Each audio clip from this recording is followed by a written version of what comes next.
अपने ही वालिद के हाथों नन्ही मासूम बच्ची का कत्ल। क्या रुतबा है बेटी का तुमको खबर ही नहीं, इस रुतबे का तुमको असर ही नहीं।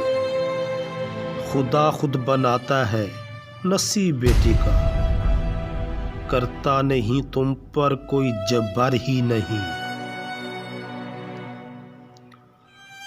क्यों करते हो नाशुक्री उस खुदा की, जो देकर मांगता मगर ही नहीं। होता है खुदा खुश तब देता है बेटी, बेटी से बढ़कर कोई अजर ही नहीं। कितना बेनियाज है मालिक कदीर हमारा, जिसकी नेमतों का कोई समर ही नहीं। अपनी बेटियों से प्यार कीजिए, अल्लाह आपसे प्यार करेगा। अल्लाह खुश रखे। अस्सलाम।